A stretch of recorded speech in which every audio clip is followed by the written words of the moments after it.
É sobre isso que o livro de Atos fala, sobre relacionamento, sobre uma igreja que nasce sem estrutura, sem uma estrutura organizada, mas uma igreja que nasce exatamente baseado em pessoas.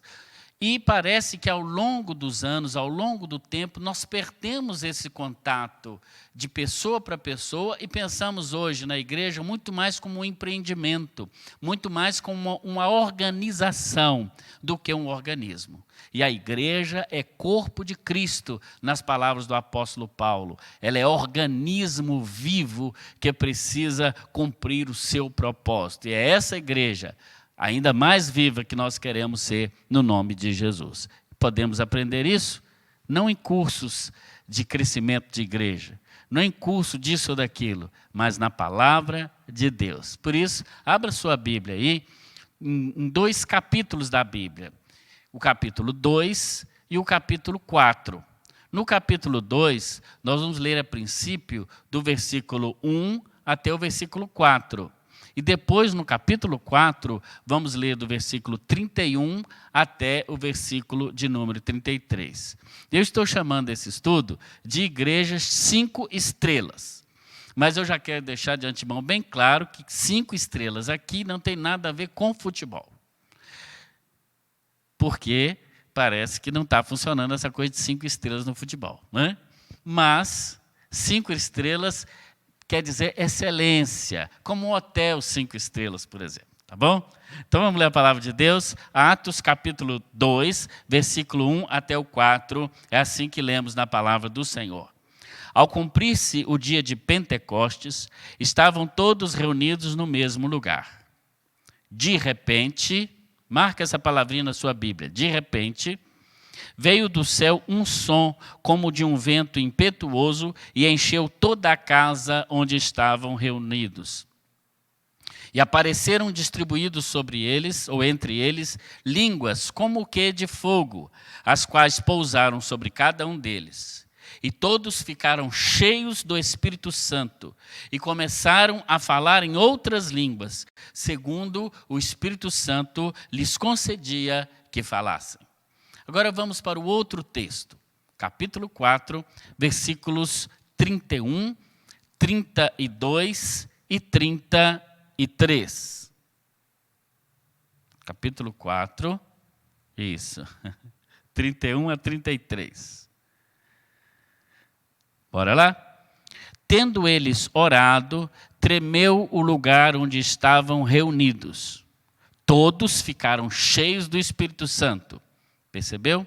Todos ficaram cheios do Espírito Santo e com ousadia anunciavam a palavra de Deus. Da multidão dos que creram, era um só o coração e a alma. Ninguém considerava exclusivamente sua nenhuma das coisas que possuía. Tudo, porém, lhe era comum. E com grande poder, os apóstolos davam testemunho da ressurreição do Senhor Jesus Cristo.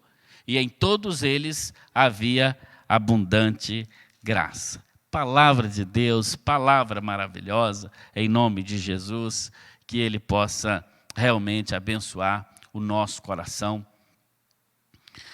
e a nossa alma.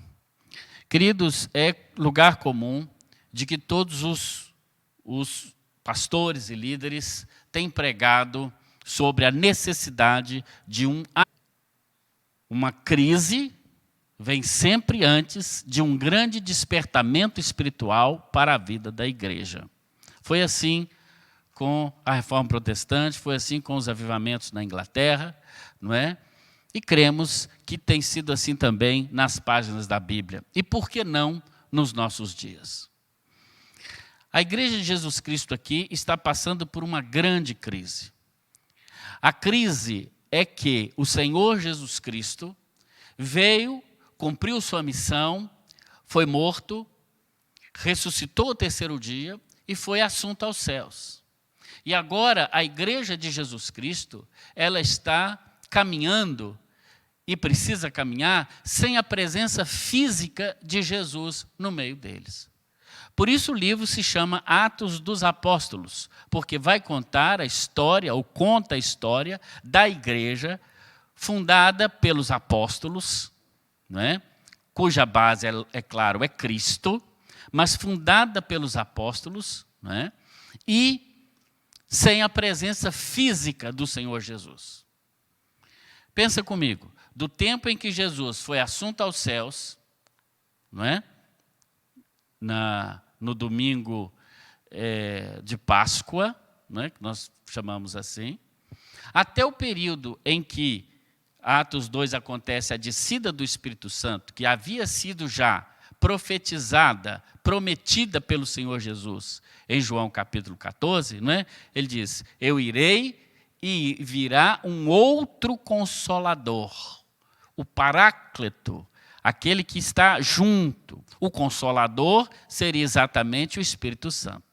Então Jesus prometeu aos seus discípulos que ele, após a sua ascensão, a sua subida para o céu, viria então o Espírito Santo, o Consolador, e ele diz, e ele vai explicar a vocês todas as coisas. Portanto, nesse período entre a Páscoa e a vinda do Espírito Santo, nós temos 50 dias. 50 dias. Ou seja, por isso, essa festa que acontecia nesse tempo, 50 dias depois da Páscoa, era chamado de Pentecostes. Vem da palavra grega penta, que é 5, não é? Nós sabemos bem disso, porque o nosso futebol é pentacampeão, ou seja, foi 5 vezes campeão. Então, 50 dias depois da Páscoa, os judeus comemoravam a chamada festa do Pentecostes. Era uma festa muito importante, que se dava principalmente em Jerusalém, e muitos judeus de várias regiões do mundo conhecido de então, vinham para Jerusalém para festejar o Pentecostes, que era uma festa, e ainda é no meio dos judeus, uma festa muito importante no calendário judaico. Mas a igreja está em crise, porque Jesus há 50 dias morreu, foi para o céu e deixou os discípulos sozinhos. Portanto, esse é o quadro que nós temos aqui em Atos 2. Não é? Um quadro de crise, mas é num quadro de crise que o Espírito Santo, ele age na nossa vida e reaviva em nós todo o desejo nosso pela presença, pelo poder e pelo propósito do Senhor.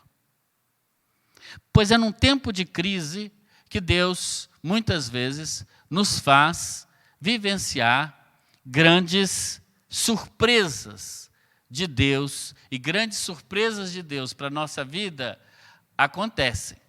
Não é? Portanto, essas surpresas de Deus, elas se dão a partir da obediência que nós temos a Deus. Obediência à direção de Deus. Eu fico imaginando, irmãos, o que os discípulos, o que os apóstolos faziam naquele período em que Jesus, ele, depois de ser assunto aos céus, o que eles fizeram nesse período. Seria interessante a gente pensar um pouco sobre isso, né? O que os discípulos fizeram? Imagina uma reunião daquele pequeno grupo multiplicador dos discípulos, né? Eram 12. Ao invés desse grupo multiplicar, ele reduziu, porque um saiu, o Judas. Ficaram só 11. Eu imagino como devia ser a reunião desse povo. Tudo indica que ele se reuniu no lugar chamado cenáculo, que era o mesmo lugar onde Jesus realizou a última ceia com os discípulos, não é? E ali naquele mesmo lugar os discípulos continuaram reunindo, e eles faziam isso todo domingo. Por que eles faziam isso todo domingo? Porque foi o dia da ressurreição de Cristo. Portanto, uma coisa já fica clara aqui. Os primeiros discípulos de Jesus, logo após a ressurreição que se deu num domingo, eles se reuniram aos domingos. A Bíblia diz que eles se reuniam no primeiro dia da semana, e não mais como os judeus que se reuniam no sábado. Alguns tentam ligar a história dos cristãos reunindo aos domingos à história do paganismo, que era o dia do Deus Sol. Inclusive, na língua inglesa, domingo Sunday, ou seja, o dia do sol. Mas não. Biblicamente, os primeiros cristãos se reuniam no domingo porque foi o dia da ressurreição do Senhor Jesus Cristo. E assim se reunindo, eles também experimentaram uma grande bênção de Deus na vida deles, tão somente porque eles resolveram obedecer à direção de Deus. E qual foi a direção de Deus? Qual foi a direção de Deus? Está lá em Lucas 24, 49. Não é? A direção do Senhor Jesus foi o seguinte: esperem em Jerusalém até que do alto vocês sejam revestidos do poder. A ordem de Deus para os discípulos foi esperar em Jerusalém. E foi isso que eles fizeram. Talvez eles estivessem com o coração tão cheio de contar aquelas bênçãos, os milagres de Jesus, falar de Jesus para os outros, que eles já queriam sair imediatamente. Mas eles se lembraram da palavra do Senhor em Lucas 24, 49. Esperem em Jerusalém, até que do alto vocês sejam revestidos de poder. E era isso que eles fizeram. Olha para você ver o versículo 1 do capítulo 2 que lemos. Ao cumprir-se o dia de Pentecostes, eles estavam reunidos no mesmo lugar. Que lugar que é esse que é o mesmo lugar? O cenáculo, o lugar onde Jesus realizou a última ceia. Era ali que eles se reuniam.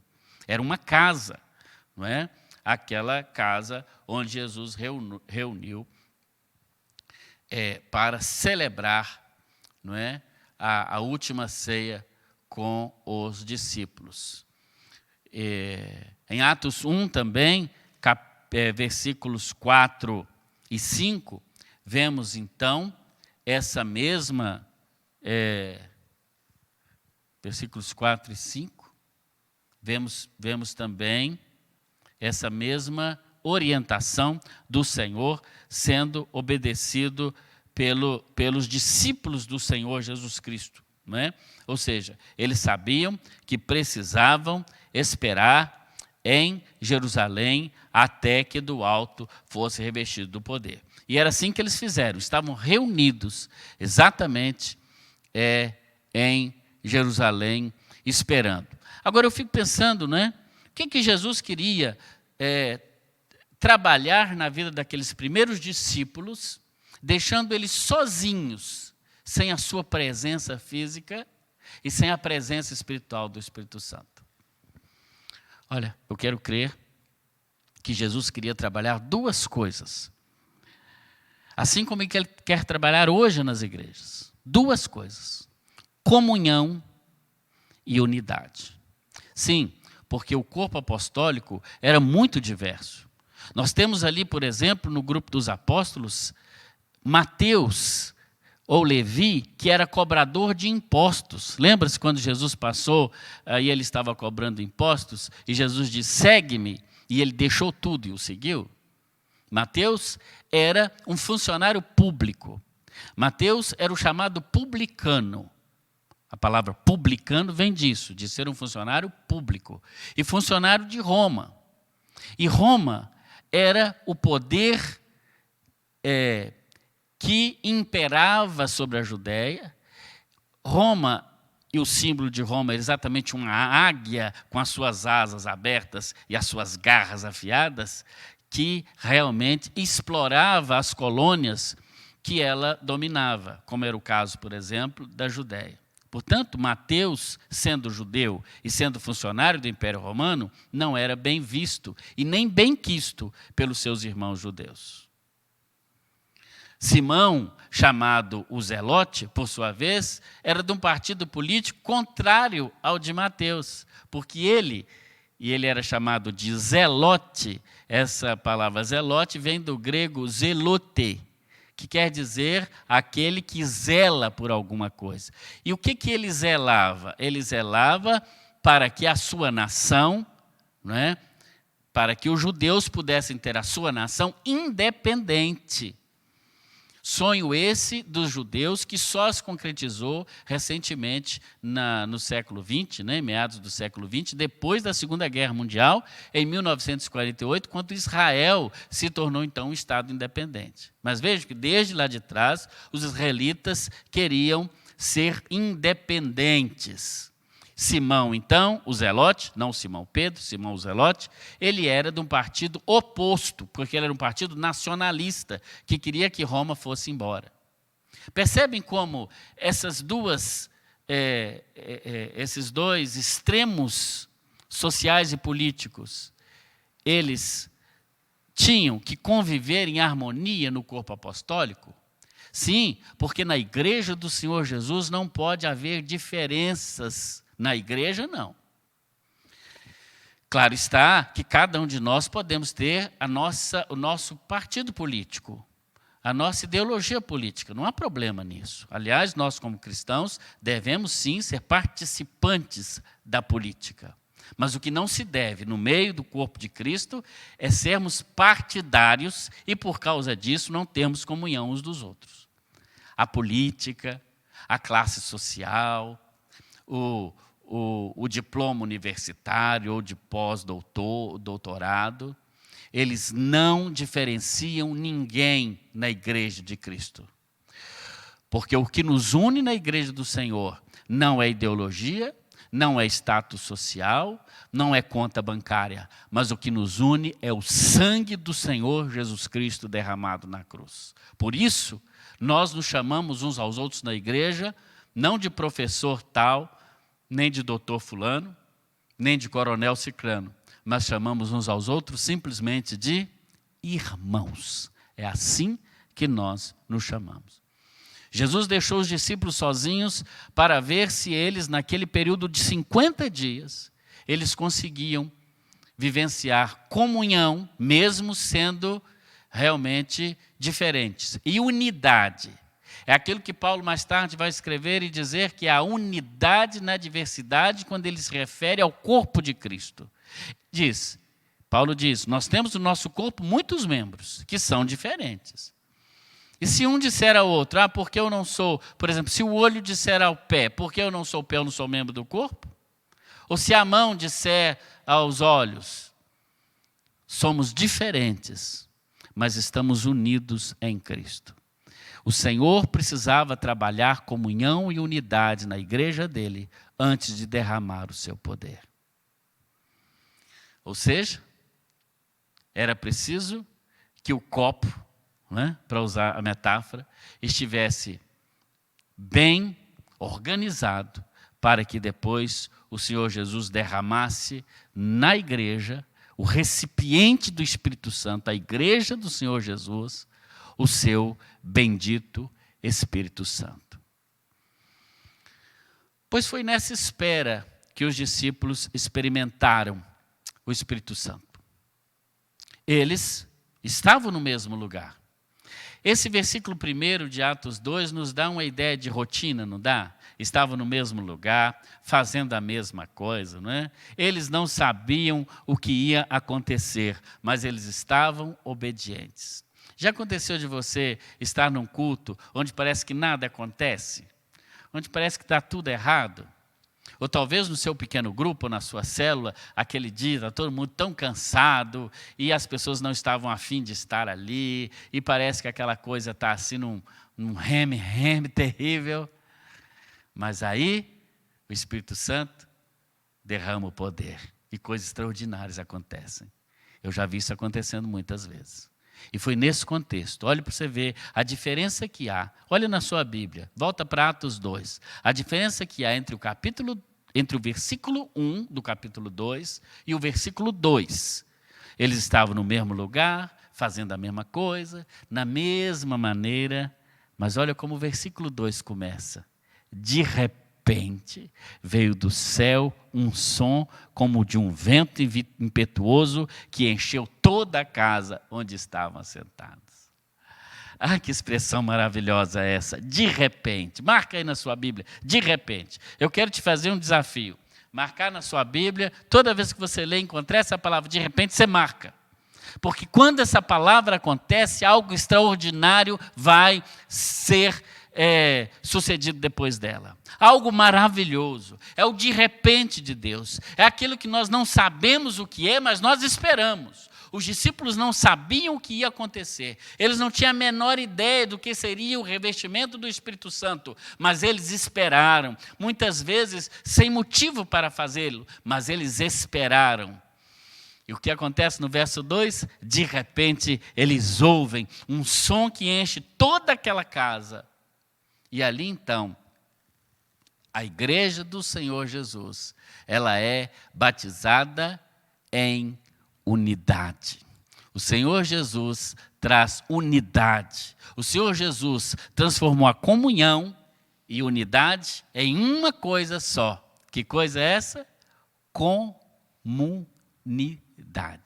Antes de receber o poder, eles precisariam criar vínculos. Eles precisariam ser uma comunidade. Agora olha aqui para mim, em nome de Jesus. Será que você tem sido uma comunidade com os seus irmãos? Nesse momento de crise, e olha, sempre um momento de crise precede um momento de avivamento. Eu tenho dito e repito, não sairemos dessa crise da maneira que nós entramos. E se tem uma coisa que Deus está trabalhando nas igrejas de modo geral, é esse senso de comunhão e unidade, que forma comunidade. Bênção. Na semana passada mesmo, eu fiz pelas redes sociais aqui da igreja um chamado, quem pudesse doar cesta básica, os PGs, e choveu de cesta básica, conseguimos atender todas as pessoas, e já estamos fazendo uma reserva, já essa semana, para as cestas básicas que temos que atender nesse mês ainda. Que bênção! Como o povo de Deus está sendo solidário num tempo como esse, não é? Como as pessoas estão solidárias. A crise, ela traz resultados bons. A crise dos discípulos trouxe para a igreja unidade e comunidade. E como consequência, a igreja foi batizada no Espírito Santo, recebeu o poder de Deus, porque a obra do Senhor, ela não é feita na força da carne, ela não é feita na boa intenção, ela não é feita na eloquência humana, ela não é feita de boas estruturas físicas, mas ela é feita, sobretudo, por graça e no poder do Espírito Santo de Deus. Portanto, a igreja aprendeu a ser comunidade, né? Ser comunidade, né? Porque eles esperavam em orações e súplicas, diz Atos capítulo 1, versículo 14. Eles perseveraram unanimemente em oração e súplicas. Sabe o que acontece depois de um tempo de oração? Poder de Deus. A oração é imprescindível para a igreja. A igreja que quer ser uma igreja relevante, bíblica, abençoada e abençoadora, não pode prescindir da oração e das súplicas. Deus está nos chamando também para um tempo como esse, para ser um tempo de oração e súplicas. Um tempo onde Deus vai trabalhar muito na vida das pessoas. Portanto, a obra do Senhor, ela é feita no poder da oração, no nome de Jesus. Que bênção! Que bênção! Antes do Pentecostes, os discípulos já buscavam unânimes ao Senhor. Eles não se arriscaram a ir na força da carne, mas eles buscaram ao Senhor e o Senhor os abençoou. Em nome de Jesus. Agora, aquela comunidade, irmãos queridos, também era uma comunidade que experimentou as surpresas de Deus. As surpresas de Deus. O de repente aí quer dizer surpresa. Porque a nossa vida cristã não pode ser uma mera rotina. Eu perguntaria a você, que surpresa Deus fez com você essa semana? Que surpresa Deus fez, né? Mas isso necessariamente não é essa igreja. Tem uma igreja com muitos eventos, não é? Com uma agenda superlotada. Isso não faz da igreja uma igreja que experimenta Deus. Isso faz da igreja uma igreja ativista. E muitas vezes nós estamos tão envolvidos em fazer coisas para Deus, que nós nem sabemos o que Deus quer mesmo de nós e não cumprimos o propósito de Deus na nossa vida, que é ganharmos almas para Jesus. Muitas vezes fazemos tantas coisas. E olha para você ver, agora nesse tempo, muitos dos programas da nossa igreja mesmo, que já foram aprovados na agenda, não estão acontecendo. Acampamentos foram desmarcados, a escola bíblica presencial não está acontecendo, muito embora nós estamos dando o estudo bíblico, né? Mas não está acontecendo da maneira que nós planejamos. E tantas outras coisas. Sabe, irmãos, Deus está trabalhando na nossa vida como igreja também. E eu dou graças a Deus por estar aqui nesse tempo. Porque eu penso que é algo que nós precisaríamos trabalhar talvez mais de um ano na vida da igreja, para que a igreja entendesse, nesse tempo de um mês, nós já entendemos que ser igreja não é ter uma agenda cheia de programas, cheia de ativismo, sem tempo para nada, onde 20% da membresia produzem o alimento para 80% apenas consumir. Mas ser igreja é termos comunidade, é nos preocuparmos uns com os outros, é abençoarmos a vida uns dos outros. Esse é o maior programa de qualquer igreja. Mas então está errado ter programas? Claro que não, absolutamente. Programas para jovens, para adolescentes, escola bíblica, cultos, isso é bênção demais, mas não é o principal. Os programas devem acontecer por causa das pessoas e não para as pessoas. As pessoas estão acima dos programas. As pessoas estão acima das regras. Portanto, nós precisamos ser cada dia uma igreja relacional, uma igreja que derrama vida na vida uns dos outros. Era assim que acontecia na igreja primitiva, na igreja de Atos dos Apóstolos. Assim, o nosso chamado não é para cumprir uma agenda eclesiástica, mas o nosso chamado é cumprir a agenda de Deus. E qual é a agenda de Deus para a nossa igreja? Qual é a agenda de Deus para a sua igreja? Você que não é aqui da primeira igreja em Valadares. Qual a agenda de Deus para a sua vida?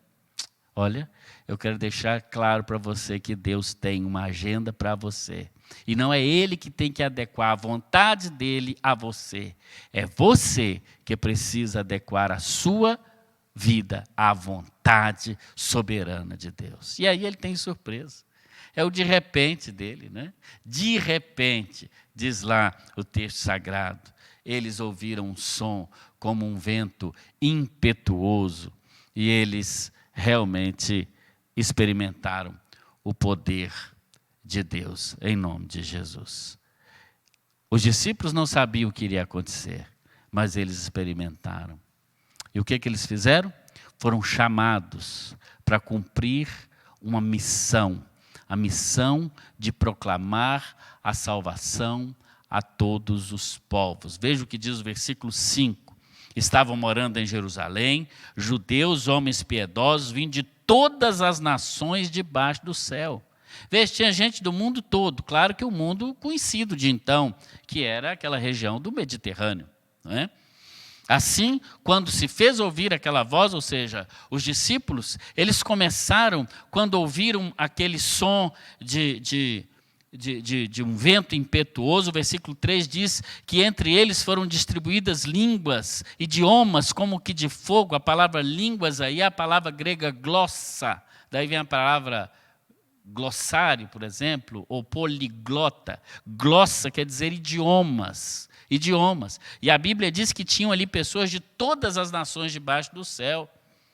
E é interessante que no versículo 9, fala inclusive o nome dessas nacionalidades. Somos partos, medos, elamitas, da Mesopotâmia, Judéia, Capadócia, Ponto, Ásia, Frígia, Panfilha, Egito e das nações da Líbia, Cirene, romanos, judeus, cretenses, árabes. Olha, gente de todo canto.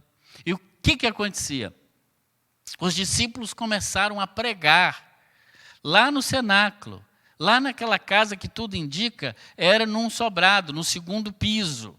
Era muito comum as pessoas fazerem reuniões nesse sobrado, geralmente as casas daquela época, se você assistir esses programas, né, de arqueologia que passa, aparece muito. Ontem mesmo eu assisti um desses programas, e as casas tinham os 2 pavimentos, e no pavimento de cima é onde eles faziam essas reuniões maiores. E dali eles começaram a pregar sobre Jesus, impelidos pelo Espírito Santo. Mas é interessante que os discípulos pregavam nas suas próprias línguas maternas. Ou seja, certamente, eles pregavam em aramaico, que era a língua popular que todos falavam. Mas cada uma dessas pessoas de todos esses lugares que estavam por ali na rua, eles ouviram os discípulos lá de cima falando na língua deles, ou seja, aramaico, e aquelas pessoas ouviam na sua própria língua em que nasceram. Que coisa interessante. Esse é o verdadeiro dom de línguas de que fala a Bíblia. É quando uma pessoa, imbuída pelo Espírito Santo, ela fala na sua própria língua e a outra pessoa ouve na língua dela, mas são idiomas. E aí está escrito o nome dos idiomas. Não eram línguas de anjos, como querem alguns. Mesmo porque, todas as vezes que os anjos falaram na Bíblia, eles falaram na língua da pessoa que ia ouvir. Eles não falavam numa língua angelical. Os coríntios, mais tarde, parece que eles confundiram esse dom e eles falavam línguas que ninguém entendia. Por isso, Paulo, no capítulo 14, na primeira carta de 1 Coríntios, ele corrige os coríntios e diz: olha, eu prefiro falar 5 palavras no meu próprio entendimento do que 10.000 nessa língua estranha que vocês estão falando aí. E é interessante que muitos usam essas línguas estáticas que são faladas em muitas igrejas e chamam isso de línguas pentecostais. Não, o que aconteceu no Pentecostes não foi isso. O que aconteceu no Pentecostes foram pessoas falando em suas próprias línguas e outras ouvindo na língua delas. Ou seja, o Espírito Santo traduzia aquela língua e eles entendiam. E por isso, no versículo 5, a Bíblia diz que essas pessoas estavam ali. Sabe por quê? Porque quando elas voltaram, elas se converteram ali, não é? No final do capítulo você vai perceber que Pedro, então, no final faz um apelo, não é? Se você olhar no versículo de número 41 do capítulo 2, depois do sermão do apóstolo Pedro, na língua dele, todos entendendo em suas próprias línguas, quase 3.000 pessoas, verso 41 do capítulo 2, quase 3.000 pessoas se converteram porque entenderam o evangelho na sua própria língua. Agora eu pergunto, será que nas línguas que o pessoal fala por aí fora, estranhas, há conversões a partir dessas línguas? Naquele dia a Bíblia diz quase 3.000 pessoas ouviram a palavra de Deus e se converteram. Eu creio no dom de línguas, para hoje, mas nesse dom aqui. E já ouvi testemunho de missionários no campo, que, de alguma maneira, o Senhor deu a eles condições de poder se comunicar, ainda que não através da língua falada, do idioma, mas se comunicar de alguma maneira. E, no nome de Jesus, a obra de Deus tem crescido no mundo por esse dom extraordinário, mas que é um dom missionário. Por isso é que o Espírito Santo também, ele capacita as pessoas com dons para proclamar a salvação a todos os povos.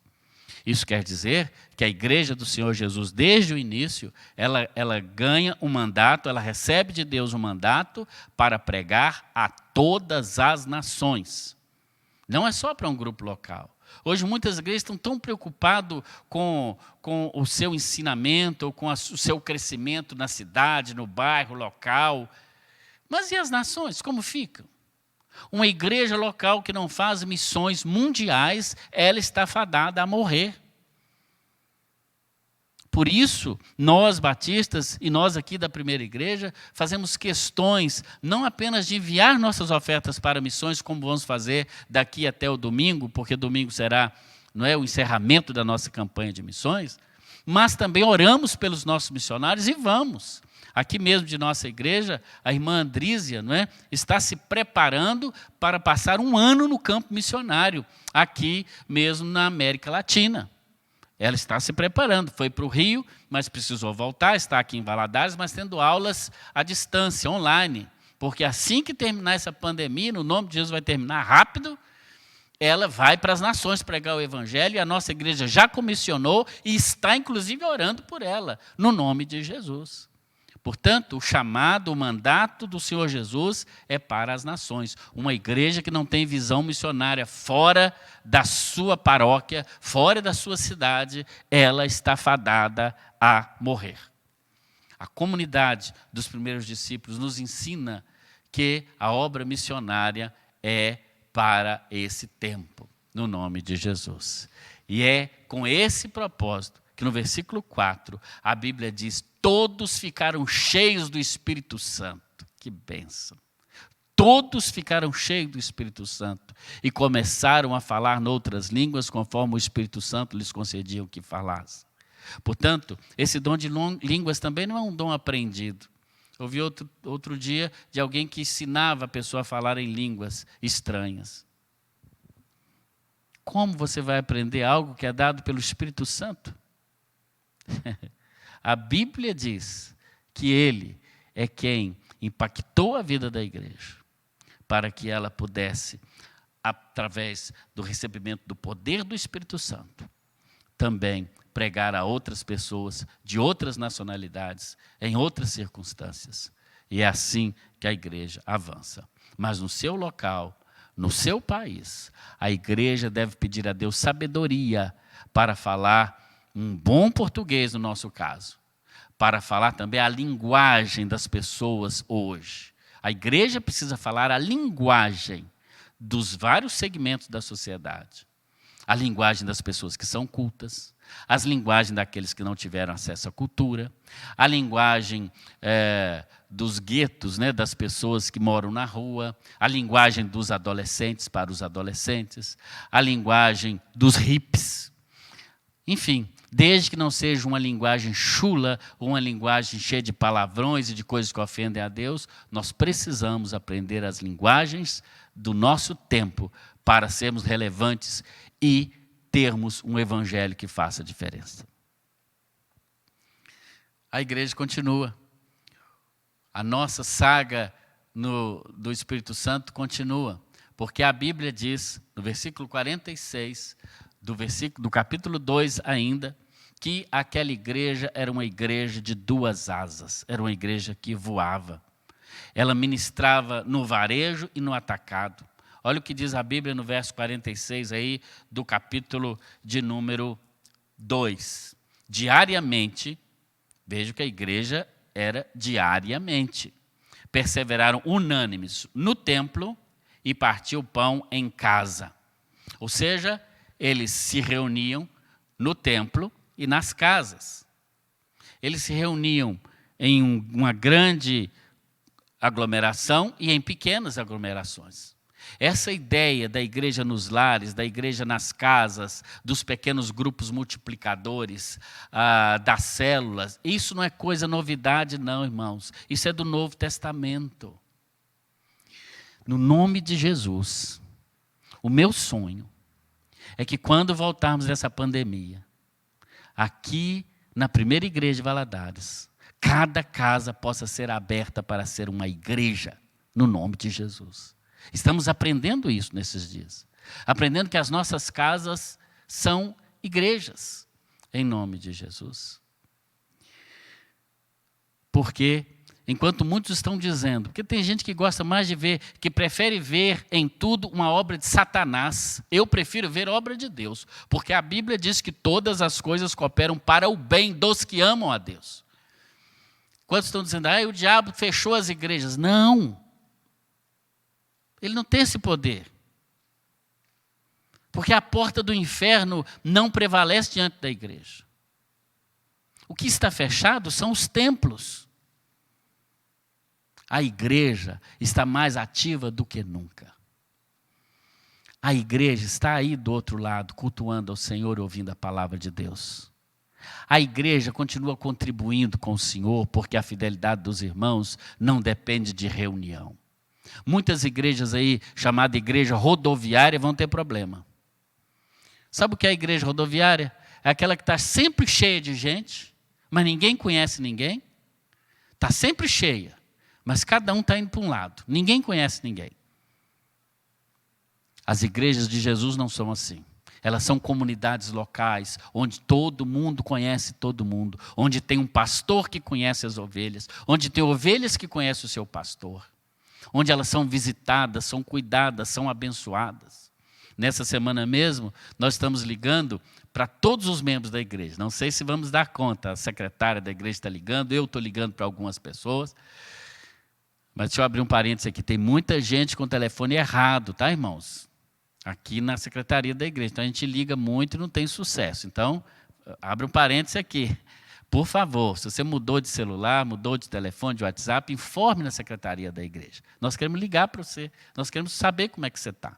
Mas você precisa informar aqui o seu número, senão fica muito difícil. Fecha o parênteses, né? Isso é ser igreja. Tem muitas igrejas aí, igrejas rodoviárias, que os bispos, apóstolos, semideuses, estão muito preocupados. Porque o povo foi embora e eles não sabem onde mora, não tem cadastro de telefone, não sabe o nome, não conhece. Igreja é comunidade, onde um cuida do outro, onde quando um cai, o outro levanta. São comunidades de pequenos grupos, de até 15 pessoas, onde todo mundo sabe a vida de todo mundo, onde todo mundo se importa com todo mundo, onde todo mundo cuida de todo mundo, e onde todo mundo ora por todo mundo, onde nenhum aniversário deixa de ser celebrado, onde a bênção de Deus está presente sempre. Essa é a igreja do Novo Testamento de duas asas, porque ela pode voar, em nome de Jesus. Que bênção, que bênção. E por último, a igreja de Jesus é aquela que paga o preço da unidade, da unidade. E aí eu pego o 44 e o 45 ainda, do capítulo 2, e depois vamos para o capítulo 4, para encerrar. A Bíblia diz no 44 e 45, que eles vendiam suas propriedades, distribuíam o produto entre todos, e que ninguém tinha necessidade. Olha aqui para mim de novo, que coisa abençoada. A Bíblia diz que na igreja ninguém tem necessidade. Os pobres, a Bíblia diz, vocês sempre terão. Aliás, as igrejas evangélicas, de modo geral, é tudo de gente pobre. Um ou outro tem uma condição melhorzinha, mas nós somos tudo é pobre mesmo. E sempre foi assim. Por isso, o sustento da igreja de Jesus é um milagre. É um milagre. Mas eu quero chamar a sua atenção. Porque mesmo sendo pobres, no meio do povo de Deus, não pode haver necessitado algum. E por que não havia necessitado entre o povo? Porque uns cuidavam dos outros. Na igreja de Jesus não pode haver pessoas que passam fome. Não pode haver pessoas que estão com falta de roupa. Não pode haver. No nome de Jesus não pode haver. Alguma coisa errada se isso acontece. É claro também que as ovelhas não podem ficar sofrendo sozinhas, e esse é o problema de não pertencer a um pequeno grupo. Quando você não está ligado no pequeno grupo ou célula, você não tem comunhão com um grupo pequeno que não vai saber da sua vida. Você só vai no culto, muitas vezes senta lá na galeria, sai sem cumprimentar ninguém, vai embora. Como é que a igreja vai saber de você? Não, você tem que se unir, tem que participar das programações, dos ministérios da igreja e principalmente dos pequenos grupos multiplicadores, porque ali uns vão conhecer os outros, ali uns vão saber dos outros, ali uns vão na casa do outro e saber o que está acontecendo. Mas a Bíblia diz, agora no capítulo 4, né, no texto que lemos, de 31 a 33, que isso foi uma constante na vida deles. Olha o que diz, verso 32, que versículo lindo. Da multidão da multidão dos que creram. É um trava-língua. Era um só o coração e a alma. Ah, que coisa linda. Tem uma música tão linda com esse hino. Dá até para a gente aprender, viu, Nadine? Da multidão dos que crerão, era só um o coração. Para não cantar. Conhece, Nadine, essa música? Lindo, lindo, lindo. Mais ou menos, você é inteligente, você vai aprender. Da multidão dos que creram, era um só o coração e a alma. Ninguém considerava exclusivamente sua nenhuma das coisas que possuía. Tudo lhes era comum. Que bênção. Eles estavam juntos e unidos, aqui mostra que eles continuavam juntos e unidos. E o que resultava isso? Olha o versículo 33 do capítulo 4 agora, hein? Com grande poder os apóstolos davam testemunho da ressurreição do Senhor Jesus. E em todos eles havia abundante graça. Isto é igreja. Igreja do Senhor Jesus. Onde ninguém está necessitado. Onde o coração e a alma é um só, tem um mesmo objetivo, vamos chegar junto. Tem esse negócio de um puxar para lá, outro para cá, e não. Isso é o mundo. A igreja de Jesus, ela tem um objetivo só, que é dado pelo Senhor Jesus, comunicado ao líder e compartilhado com as ovelhas, para que elas possam seguir a orientação dada pelo Senhor através dos seus líderes. Isso é a igreja de Jesus. É assim que nós devemos ser. Portanto, querido, a igreja do Senhor Jesus é aquela que, como diz o versículo 47, o Senhor acrescentava cada dia os que iam sendo salvos. É essa igreja que nós aqui, da primeira igreja em Valadares, queremos ser. É essa igreja que o Senhor quer. E tomara, no nome de Jesus, que depois que passar essa crise, que venha um grande tempo de avivamento para a igreja do Senhor. E que nós, eu e você, façamos parte desse tempo de avivamento. Que Deus abençoe a sua vida. Em nome de Jesus. Em nome de Jesus.